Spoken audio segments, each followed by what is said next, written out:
The photograph on the headstone was staring back at me, and it was her face. The exact same face. The woman standing 3 feet in front of me had been dead for 2 years. I need you to understand something before I tell you this story. I am not a man who believes in things he cannot explain. I spent 20 years in security work, warehouses, construction sites, corporate buildings, and in all that time, I learned one fundamental truth. There is always a logical explanation. Strange noises are pipes settling. Shadows are tricks of light. That feeling of being watched is just your brain playing games in the dark. I believed this with absolute certainty. I built my entire understanding of the world on this foundation. And then I took a job at Evergreen Memorial Park, and that foundation crumbled to dust in a single night. What I witnessed there, what I still witness, has forced me to accept that some things exist beyond the reach of logic. Some grief is too heavy for the grave to hold, and some souls are simply not ready to leave. My name is Marcus Webb. I am 47 years old. I grew up in southern Ohio, the son of a factory worker who taught me that hard work and common sense could solve any problem. I drifted through my 20s doing construction and warehouse jobs before finding my way into security work. The job suited my temperament: long hours of solitude, simple responsibilities, the quiet satisfaction of watching over things while the world slept. By the time I was 45, I had worked at dozens of sites across the state. I thought I had seen everything the night shift could offer. I thought I understood the darkness and all its tricks. I was wrong. Evergreen Memorial Park sits on nearly 200 acres of rolling hills about 20 minutes outside Columbus. It was established in 1952 and has grown into one of the largest cemeteries in the region, with over 40,000 graves spread across manicured lawns, winding pathways, and carefully maintained gardens. Ancient oak trees line the main roads, their branches forming cathedral-like canopies overhead. A small chapel sits near the main entrance. A stone mausoleum crowns the eastern hill. In daylight, Evergreen is beautiful, peaceful even. Families visit their loved ones, groundskeepers tend the flower beds, and the living move among the dead with quiet reverence. But at night, everything changes. At night, Evergreen Memorial Park becomes something else entirely. I started the job in October 2021. The pay was decent, $18 an hour plus benefits, and the work seemed straightforward. My shift ran from 10 at night until 6 in the morning. I was responsible for patrolling the grounds in the cemetery's golf cart, checking that all 7 gates were secured, monitoring the security cameras from the small office near the main entrance, and documenting anything unusual in my patrol log. The previous guard had quit without notice, which should have been my first warning sign. But I needed the work, and I had spent too many years in empty warehouses to be spooked by a cemetery. The dead do not cause problems, I told myself.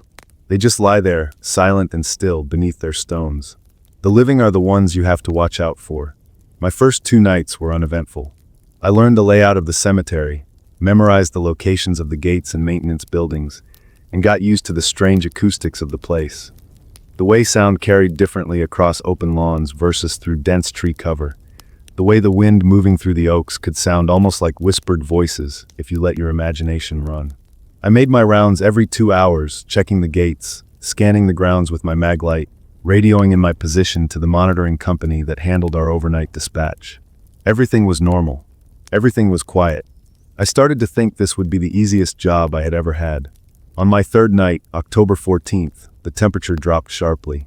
I could see my breath fogging in the beam of my flashlight as I made my midnight patrol, the cold biting through my heavy jacket.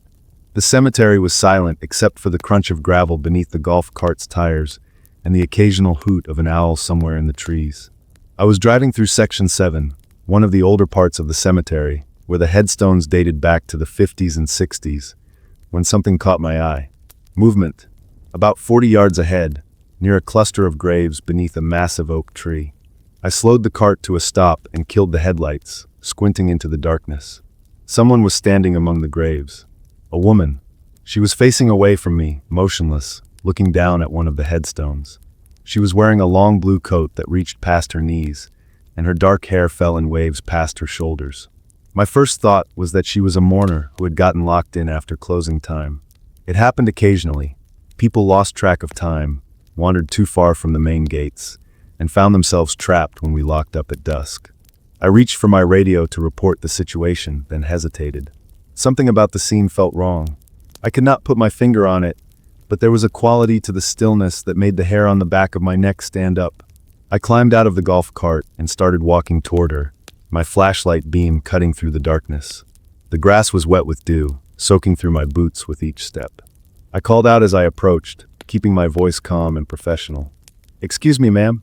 The cemetery is closed for the night. You shouldn't be here." She did not respond. She did not move. She did not even turn her head to acknowledge that she had heard me. She just stood there, frozen, staring down at the headstone in front of her. I had seen a lot of strange things in my years of security work. Drug users passed out in stairwells, sleepwalkers wandering parking lots, people in the grip of mental health crises who had no idea where they were. I prepared myself for the possibility that this woman might be in distress, might need medical attention, might react unpredictably. I slowed my approach, keeping my distance, assessing the situation. That was when I noticed it. She was not breathing. I mean that literally.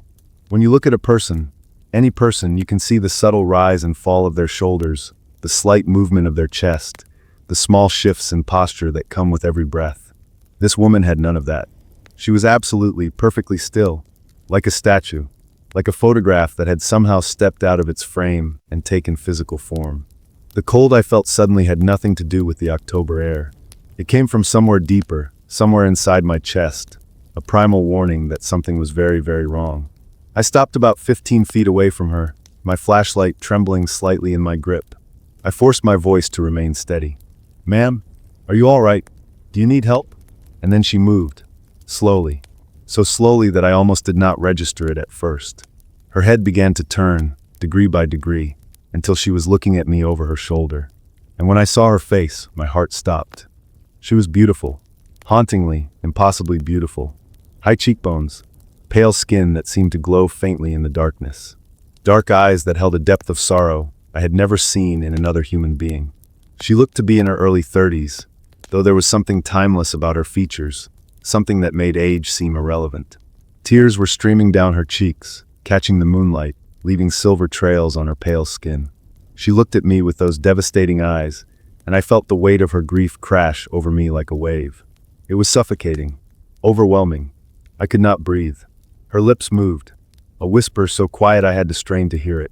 3 words that I will carry with me until the day I die. "I'm not ready." And then she was gone. Not walked away. Not faded gradually. Gone. One moment she was there, solid and real, her eyes locked on mine. The next moment, she simply dissolved, her form breaking apart into streamers of mist that scattered on a wind I could not feel, dispersing into nothing in the space between one heartbeat and the next. I stood frozen, unable to move, unable to think, my flashlight beam illuminating the empty space where she had stood. The only thing left was the headstone she had been facing, the headstone I now felt compelled to examine, even though every instinct in my body was screaming at me to run. I walked forward on legs that felt like they belonged to someone else. The headstone was polished black granite, relatively new compared to the weathered markers around it. An oval photograph was embedded in the stone, protected by a clear acrylic cover, a memorial portrait showing the face of the person buried beneath. I raised my flashlight. The beam fell across the photograph, and the world tilted beneath my feet. It was her. The same face, the same dark hair, the same high cheekbones, the same eyes that seemed to hold infinite sadness, even in a photograph taken while she was alive and smiling. I read the inscription below the portrait, my lips moving silently as I traced the carved letters. Sarah Elizabeth Mitchell. March 3rd, 1988 to October 14th, 2019. Beloved daughter, sister, and friend. Gone too soon, but never forgotten. October 14th. I checked my watch with trembling hands. October 14th, 2021. She had died exactly 2 years ago. Tonight, this very night, I was standing at the grave of a woman who had been dead for 730 days, and I had just watched her dissolve into mist right before my eyes. I do not remember how I got back to the security office. I do not remember the rest of my patrol, or the hours that passed until dawn, or the drive home after my replacement arrived. I know I must have functioned on some level, must have gone through the motions of my job, but my mind was somewhere else entirely. It was trapped in that moment, that eternal moment, when Sarah Mitchell had turned to face me, and I had realized I was looking at a ghost. A real ghost. A dead woman standing at her own grave, mourning the life that had been stolen from her. I almost quit. I spent the next day pacing my apartment, picking up my phone to call my supervisor, putting it down again, picking it up again. I could not do this. I could not work in a cemetery where dead women appeared in the night. I was a rational man. I believed in logic, in evidence, in the solid reality of the physical world. What I had seen was impossible. It violated everything I understood about how the universe worked. I needed to get out. I needed to find another job, any job, somewhere far away from Evergreen Memorial Park and the ghost who haunted Section 7. But I did not quit. Something held me back. Call it curiosity. Call it stubbornness. Call it the desperate, burning need to understand what I had witnessed. By the time night fell, I had made my decision. I was going back. I was going to stand in that cemetery and wait for 2:33 a.m., the exact time I had seen her the night before, and I was going to find out if it happened again. I needed to know if I was losing my mind, or if something impossible was really happening at Evergreen Memorial Park. I arrived for my shift at 10 o'clock, my hands steady but my heart racing. I went through the motions of my patrol, checking gates, scanning the grounds, documenting everything in my log. But as the hours crept by, as midnight gave way to the small hours of the morning, I found myself driving toward Section 7, toward the cluster of graves beneath the old oak tree, toward the black granite headstone with the photograph of Sarah Mitchell. I parked the golf cart about 30 yards away, killed the engine, and waited in the darkness. The cemetery was silent. The cold pressed against me like a physical weight. I watched the clock on my phone, counting down the minutes. 2:30 a.m. Nothing. 2:31 a.m. Nothing. 2:32 a.m. My heart was pounding so hard I could hear it in my ears. 2:33 a.m. She appeared. Not walked up. Not emerged from the shadows. Appeared. One moment, the space in front of the headstone was empty. The next moment, she was there, solid, real, wearing the same blue coat, her dark hair falling past her shoulders, her pale face illuminated by the faint glow of the moon.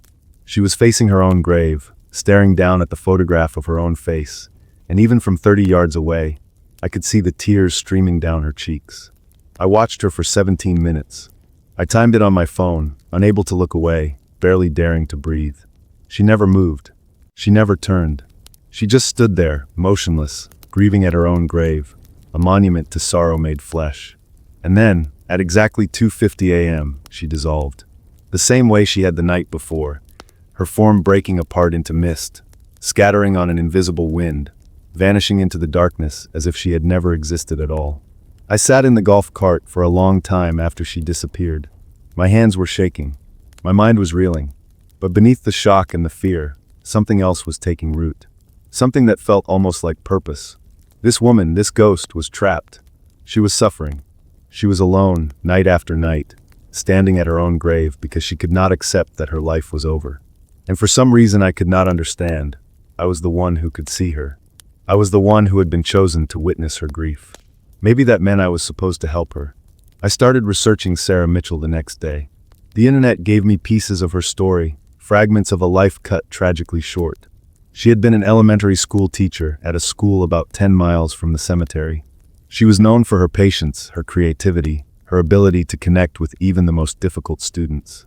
She had been engaged to a man named Daniel Harrison, a software developer who had proposed to her on a beach in North Carolina on their 3-year anniversary. They had been planning a spring wedding. She had been looking forward to starting a family, to growing old with the man she loved, to watching generations of students pass through her classroom. On October 14th, 2019, she was driving home from a late-night staff meeting at her school. A drunk driver ran a red light at an intersection about 2 miles from her apartment. He struck her car at nearly 50 miles per hour. She died instantly. She was 31 years old. The drunk driver survived. He was sentenced to 8 years in prison for vehicular manslaughter. The judge called it a senseless tragedy. The newspapers printed photographs of Sarah smiling, surrounded by her students, full of life and hope and promise. The community planted a memorial garden at her school. Her students left letters and drawings at the site of the accident for months afterward. And then gradually the world moved on. The newspapers stopped writing about her. The memorial garden grew overgrown. The students graduated to middle school and forgot the teacher who had loved them. But Sarah did not move on. Sarah could not move on. Because at 31 years old, with her whole life ahead of her, she had been robbed of everything she had dreamed of. And she was not ready to accept it. I saw her every night after that. Every single night, at exactly 2:33 a.m., she appeared at her grave in Section 7. She never varied her routine. She never moved from her spot in front of the headstone. She never spoke, never acknowledged my presence from a distance, never gave any indication that she knew I was watching. She just stood there, weeping silently, mourning the life she had lost. And at exactly 2:50 a.m., 17 minutes after she appeared, she dissolved into mist and vanished until the next night. For 6 weeks, I watched from a distance. I was too afraid to approach her again, too shaken by what had happened the first time. But as the weeks passed, as I saw her night after night, my fear began to transform into something else. Compassion, empathy, a deep, aching sorrow for this woman who could not find peace. She was so alone, so trapped in her grief. I started talking to her, even though I was too far away for her to hear me. I would sit in the golf cart and speak softly into the darkness, telling her about my day, about the weather, about the things I had seen on my patrols. I did not know why I did it. Maybe I hoped that somehow, on some level, she could sense that someone cared. Maybe I just needed to feel like I was doing something, anything, to ease her suffering. It was on December 1st, 6 weeks into my vigil, that I finally gathered the courage to approach her again. The night was bitterly cold, the first real freeze of the winter, and I could see frost glittering on the grass as I walked toward Section 7. I did not take the golf cart this time. I wanted to approach on foot, slowly, giving her every chance to see me coming. I wanted her to know I was not a threat. I stopped about 10 feet away from her and stood in silence for a long moment, watching her. She was facing her grave, as always. Tears were streaming down her cheeks, as always. She looked so real, so solid, that I could almost convince myself she was alive. I spoke her name. Sarah? She turned. Those devastating eyes met mine, and I felt the weight of her sorrow press against my chest. But this time I did not run. This time I held my ground. My name is Marcus, I said. I've been watching you for a while now. I've been keeping you company, I guess. From a distance. I hope that's okay. She looked at me for a long moment, her expression unreadable. Then slowly she nodded. And she spoke. Her voice was soft, barely louder than the wind in the trees, but I heard every word with perfect clarity. You're the only one who can see me, Marcus. In 2 years of standing here, night after night, you're the first person who has ever stopped. The first person who has ever looked at me like I'm real. I did not know what to say. What do you say to a ghost who has been invisible to the world for 2 years? I stammered something about being sorry, about wishing I could help, about not understanding why this was happening. She listened patiently, her dark eyes never leaving my face. When I finally ran out of words, she smiled, a sad, small smile that broke my heart. I know why you're here, she said. You want to help me move on. You want me to find peace. Everyone wants me to find peace. But you don't understand, Marcus. I can't. Not yet. Maybe not ever. I asked her why. I asked her what was keeping her here, what unfinished business bound her to this grave, what she needed to let go. She looked back at her headstone, at the photograph of her own face, and when she answered, her voice cracked with grief. I wasn't ready. I was 31 years old. I had so much left to do. I was going to marry Daniel. I was going to have children. I was going to teach for 30 more years and watch hundreds of kids grow up and make something of their lives. I was going to grow old. I was supposed to have time, Marcus. Decades of time. And then it was just gone. In a second. In less than a second. Because some man decided to get behind the wheel after drinking a bottle of whiskey. He took everything from me. Everything. And I wasn't ready. I'm still not ready. I stood with her for the rest of the night. When she dissolved at 2:50, I stayed at her grave until dawn. And when I came back the next night, I brought her flowers. Yellow roses. I did not know why I chose them. They just felt right. I laid them at the base of her headstone and waited for her to appear. When she saw the flowers, she wept. But for the first time since I had met her, I thought I saw something other than sorrow in her eyes. I thought I saw gratitude. That was the beginning of our strange friendship. Every night, I would come to her grave before 2:33. I would bring her flowers or a book of poetry or photographs I had printed from her old Facebook page, memories of the life she had lost. When she appeared, I would talk to her, and gradually she began to talk back. She told me about her childhood in rural Pennsylvania, about her college years, about the day she met Daniel at a coffee shop and knew within 5 minutes that she would marry him. She told me about her students, their names, their struggles, their triumphs. She told me about the lesson plans she had prepared for the weeks after her death, lessons her students would never receive. She told me about the wedding dress she had chosen, the venue she had booked, the vows she had written and never spoken.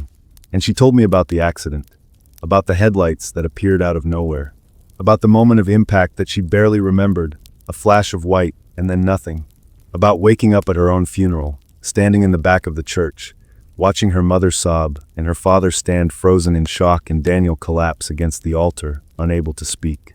She told me she had tried to reach them, tried to touch them, tried to scream that she was still here. But no one could see her. No one could hear her. She was invisible to everyone she loved.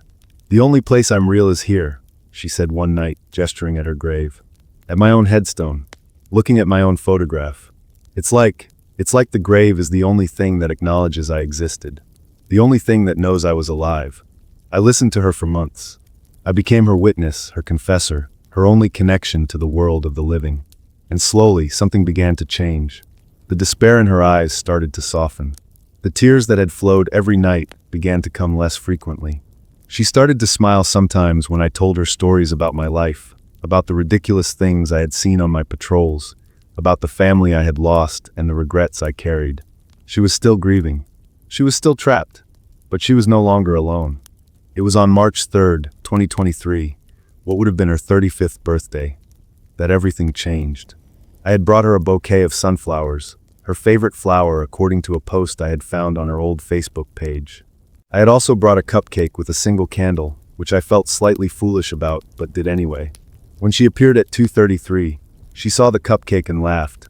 A real laugh, bright and surprised and full of life. It was the most beautiful sound I had ever heard. "You remembered my birthday," she said. Of course I did. She looked at me for a long moment. And then she said something that made my heart ache.